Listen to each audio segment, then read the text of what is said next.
The peaceful colony and first contact gone wrong. The morning that changed everything. The twin suns of Kepler 438b cast golden light across Terra Nova colony as Dr. Sarah Chen finished her morning rounds at the research station. She was a xenobiologist who had dedicated her life to studying the peaceful creatures of this distant world. The planet was a paradise compared to overcrowded Earth, with crystal-clear lakes and forests filled with bioluminescent flowers that glowed softly in the evening hours. Sarah's daughter Emma skipped alongside her, carrying a small collection bag filled with interesting rocks and flower petals. At 7 years old, Emma had already shown remarkable curiosity about the world around her. Her bright brown eyes sparkled with wonder as she examined each new discovery, asking endless questions that made her mother smile with pride. "Mama, why do the purple flowers only bloom at night?"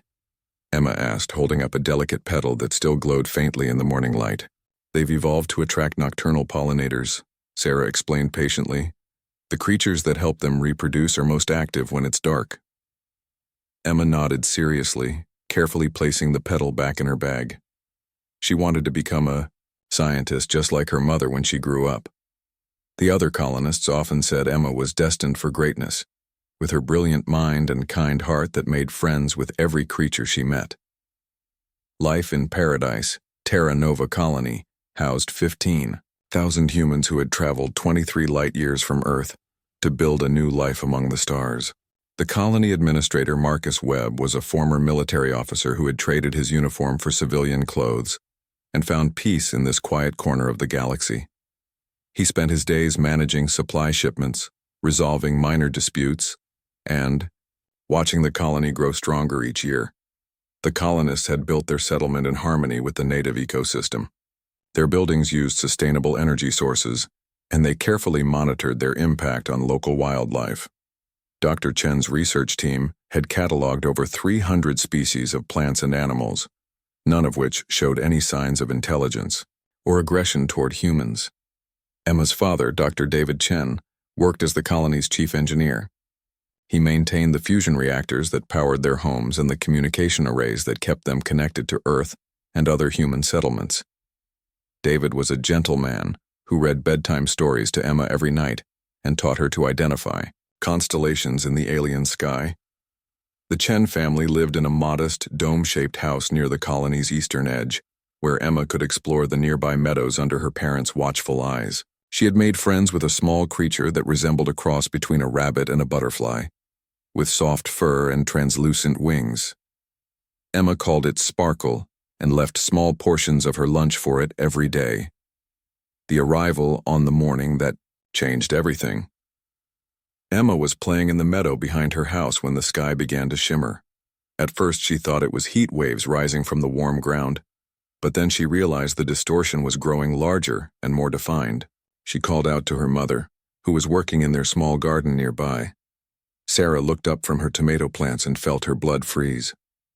3 massive ships were materializing in the atmosphere above Terra Nova colony. Each vessel was easily the size of a city block, with sleek black hulls that seemed to absorb light rather than reflect it. Strange symbols glowed along their surfaces, in patterns that hurt to look at directly. The colony's emergency sirens began wailing as Administrator Webb's voice crackled over every communication device in the settlement. "All colonists report to designated shelter areas immediately. This is not a drill. Unknown vessels have entered our space." Sarah scooped Emma into her arms and ran toward their house, where David was already waiting with their emergency supplies.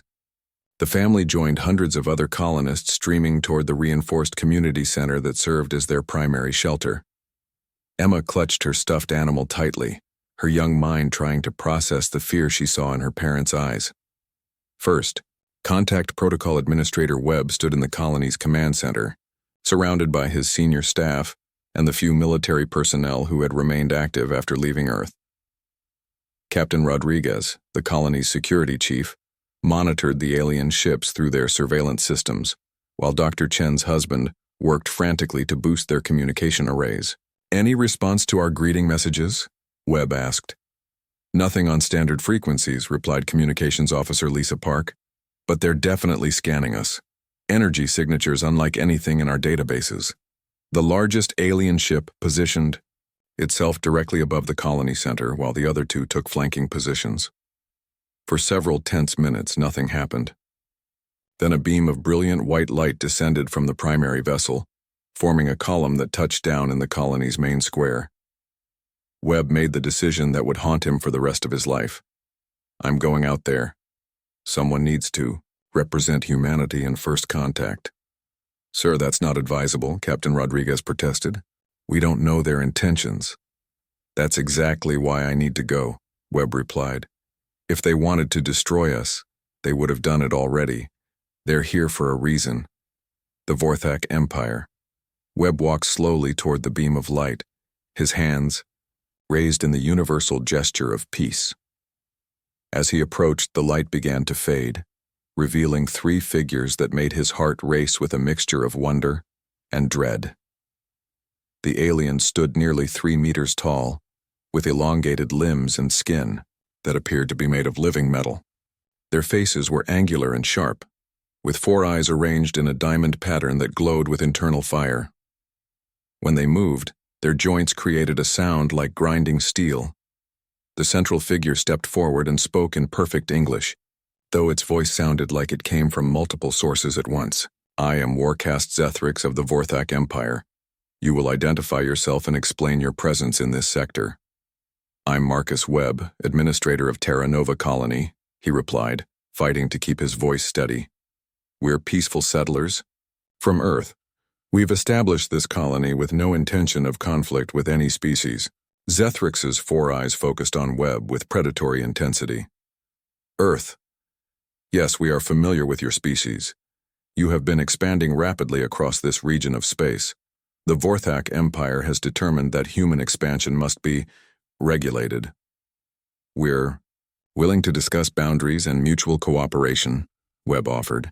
There's room in the galaxy for all of us to coexist peacefully. The alien made a sound that might have been laughter but carried no humor. Coexistence is not possible. Your species breeds too quickly and consumes too much. You are a plague. That must be contained. The demonstration Webb felt his diplomatic hopes crumbling. What exactly are you proposing? All human colonies beyond your home system will be abandoned within 1 standard year, Zethrix declared. Those who comply will be allowed to return to Earth. Those who resist will serve as examples to others. That's impossible, Webb protested. We have millions of people spread across dozens of worlds. Families, children, entire communities that have never known any home but these colonies. Then you will learn the price of defiance, Zethrix replied coldly. The Warcast gestured to one of his companions, who activated a device that projected a holographic display into the air between them. The image showed a detailed scan of the Mime colony with individual life signs highlighted in various colors. Webb's stomach dropped as he realized what he was seeing. Your settlement contains 14,147 adult humans and 2,156 juveniles, Zethrix announced. To ensure you understand the seriousness of our directive, we will provide a demonstration of what happens to those who oppose the Vorthak Empire. Please, Webb said desperately. If you need to make a point, take me. I'm the leader here. My death would send whatever message you want. The death of one aging administrator would teach nothing, Zethrix replied with contempt. But the suffering of an innocent child, that creates lasting memories, that changes behavior. Webb's blood turned to ice. You can't be serious. Children are off limits in any civilized conflict. Civilization is a luxury for species that know their place, Zethrix said. You are about to learn yours. The holographic display zoomed in on the community shelter, where Emma Chen sat between her parents, still clutching her stuffed animal. The alien scanner had identified her as an optimal target, young enough to generate maximum emotional impact, but old enough to understand what was happening to her. No, Webb whispered, recognizing the little girl he had watched grow up from infancy. Please take me instead, take anyone else. The selection has been made, Zethrix announced. The child will serve as our educational tool. Her suffering will be broadcast across all human colonies, ensuring that our message reaches every corner of your species. A tractor beam suddenly activated from the second Vorthak ship, penetrating the colony's shielding as if it didn't exist. In the community shelter, Emma felt herself being lifted from her parents' arms by an invisible force. Sarah Chen screamed her daughter's name as the little girl was pulled upward through the reinforced ceiling, through multiple layers of rock and metal, and into the waiting alien vessel. David Chen threw himself at the walls of the shelter, clawing desperately at the solid rock as if he could somehow dig his way to his daughter. Other parents held their own children tighter, knowing that any of them could have been chosen instead. Emma's terrified cries echoed through the colony's communication system as the Vorthak began their broadcast.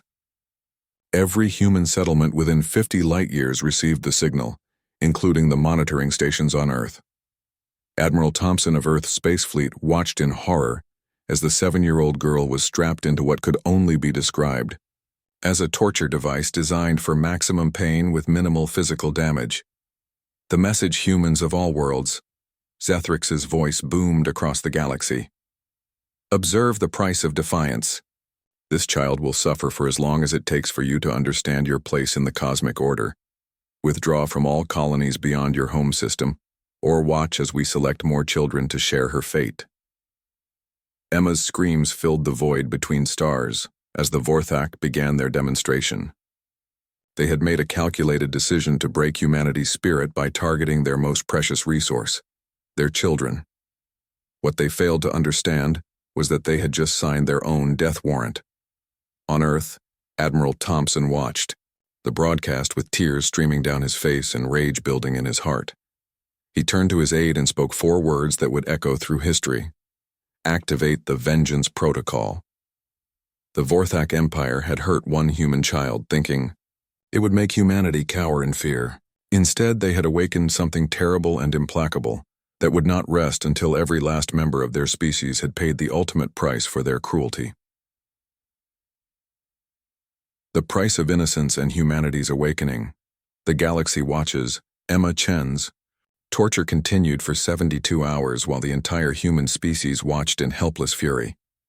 The Vorthak broadcasted every moment across all frequencies, ensuring that no human settlement could avoid witnessing the atrocity. The 7-year-old girl who had once skipped through meadows collecting flowers now lay broken in an alien torture chamber, her innocent questions replaced by desperate pleas for her parents. On Terra Nova Colony, Sarah and David Chen had to be sedated after Sarah collapsed from screaming her daughter's name for 18 straight hours. The colony's medical staff worked around the clock treating colonists for severe psychological trauma. Administrator Webb had not spoken a word since watching Emma disappear into the alien ship, staring blankly at the communication screens that showed his failure to protect the children under his care. The broadcast reached Earth through quantum relay networks, arriving at Lunar Command where Admiral Thompson stood surrounded by the highest-ranking military officers in human space. General Morrison of the Mars Defense Corps watched the footage with shaking hands, while Fleet Admiral Zhang from the Jupiter Mining Consortium wiped tears from her eyes as Emma's small voice echoed through the command center. "How long has this been going on?" asked Dr. Elena Vasquez, the Director of Colonial Affairs who had traveled from Earth specifically for this emergency session. 71 hours, 37 minutes, Admiral Thompson replied without looking away from the screens. The aliens are using medical technology to keep her conscious and aware throughout the torture. They're not trying to kill her quickly. They want maximum psychological impact. Earth's response President Martinez arrived at Lunar Command 6, hours after the broadcast began, her face pale but determined. She had ordered the immediate recall of every human warship from patrol duties, trade missions, and exploration assignments. The Earth Defense Fleet was assembling at unprecedented speed, but it would take weeks to gather enough forces for a meaningful response. "What's our current military strength?" President Martinez asked as she entered the Situation Room. "We have 843 active warships across all human territories," Admiral Thompson reported. "Another 300 vessels can be retrofitted for combat within 30 days. The problem isn't numbers, it's technology. The Vorthak ships use weapons and shielding systems decades ahead of our current capabilities. Then we level the playing field," Dr. Vasquez said quietly. "Project Prometheus. Every person in the room turned to stare at her. Project Prometheus was humanity's most classified military research program, developing weapons so terrible that they had never been tested. The project existed solely as a deterrent against existential threats to the human species. "Elena, you can't be serious," General Morrison protested. "Those weapons are designed to sterilize entire worlds. We're talking about genocide on a galactic scale." Dr. Vasquez pointed at the screen where Emma Chen's torture continued without pause. "They made it genocide the moment they decided to torture a child for political purposes. The Vorthak Empire has declared war on human innocence itself. They must be completely destroyed." The Vengeance Protocol. Admiral Thompson activated the Vengeance Protocol, a military directive that had been created in the early days of human space expansion, but never implemented. The protocol authorized the use of any and all weapons, including those banned by Interstellar Treaty, in response to attacks on human civilians, particularly children. Within hours, secret research facilities across the solar system began full production of weapons that violated every principle of civilized warfare. Dr. James Hunt, lead researcher on Project Prometheus, worked frantically in his laboratory on Titan to complete the most terrible creation in human history, a bioweapon specifically designed to target Vorthak DNA. The Vorthak physiology is based on silicon-carbon hybrid molecules, Dr. Hunt explained, to Admiral Thompson via encrypted communication. "If we introduce this compound into their atmosphere, it will cause their cellular structure to break down at the molecular level. Death would be unpleasant." "How long to produce enough for their entire species?" Admiral Thompson asked without hesitation. "Given their population distribution across 17 known worlds, we would need approximately 48 hours of continuous production. Admiral, I need to stress that once we deploy this weapon, there will be no Vorthak survivors anywhere in the galaxy." "Good," Admiral Thompson replied coldly. "Start production immediately." The hunt begins. While Earth's military prepared for war, Captain Sarah Rodriguez launched the first phase of humanity's response. Her deep space reconnaissance ship Silent Hunter had been modified with experimental stealth technology that made it invisible to most sensor arrays. Her mission was simple: locate every Vorthak world and report their positions to the incoming fleet. Rodriguez had volunteered for the mission after watching Emma Chen's torture broadcast. She was a mother herself, with twin daughters back on Mars, and the sight of the little girl's suffering had awakened something primal in her protective instincts. "Captain, we're approaching the first target system," reported Lieutenant Commander Kim Park, Rodriguez's navigation officer. "Long-range sensors show heavy industrial activity on the third planet. Population estimates suggest approximately 50 million Vorthak." "Mark the coordinates," Rodriguez ordered. "Continue scanning for defensive installations and fleet positions. We need complete intelligence before the Vengeance fleet arrives." The Silent Hunter spent 3 days mapping Vorthak space, discovering a sprawling empire that controlled over 40 star systems. The aliens had enslaved 6 different species and strip-mined dozens of worlds for resources. Their military fleet numbered in the thousands, with massive dreadnoughts that dwarfed human battleships. "Admiral Thompson, this is Rodriguez." She transmitted on a secure channel. "I'm sending you the complete tactical overview. Sir, they have enough firepower to destroy every human world 10 times over. Our conventional forces don't stand a chance." "Understood, Captain," Admiral Thompson replied. "Continue reconnaissance. We're not fighting this war with conventional weapons." Emma's last message. On the 4th day of her captivity, Emma Chen managed to speak directly into the camera broadcasting her torture. The Vorthak had underestimated human resilience, failing to realize that even a 7-year-old girl could find strength in the face of absolute horror. "Mommy, Daddy," Emma whispered through cracked lips, her voice barely audible but carried across the galaxy by alien technology. "I love you. I'm not scared anymore because I know you're going to stop the bad aliens. Tell all the other mommies and daddies that Emma says to make the monsters go away forever." Sarah Chen heard her daughter's words from her hospital bed on Waidao, Terra Nova Colony, and felt something break inside her heart. But alongside the breaking came something else. a cold, terrible resolve that spread through every human settlement like wildfire. Dr. David Chen emerged from his catatonic state and walked straight to Administrator Webb's office. "I want to volunteer for whatever military response Earth is planning," he said quietly. "I'm an engineer. I can help build the weapons that will kill every last one of them." Webb nodded silently and activated his communication array. "Earth Command, this is Terra Nova Colony requesting immediate military recruitment assistance. We have approximately 3,000 colonists volunteering for active combat duty." Similar messages flooded Earth's communication networks from every human world. Farmers abandoned their fields to enlist as soldiers. Scientists left their laboratories to design weapons of mass destruction. Teachers and doctors and artists all united behind a single, terrible purpose: the complete extermination of the Vorthak Empire, the weapon of extinction. Dr. Hunt's bioweapon was completed ahead of schedule as laboratories across human space contributed to its development. The compound was designed to be undetectable until deployed, capable of remaining dormant in a planet's atmosphere for months before activation. Once triggered, it would kill every Vorthak on the world within 6 hours. "The weapon is ready for deployment," Dr. Hunt reported to Admiral Thompson. "We have enough material to eliminate their entire species, but, Admiral, once we cross this line, there's no going back. We will have committed genocide." Admiral Thompson looked at the screen showing Emma Chen's continued torture and felt no hesitation whatsoever. "Doctor, they crossed that line when they decided to torture a child.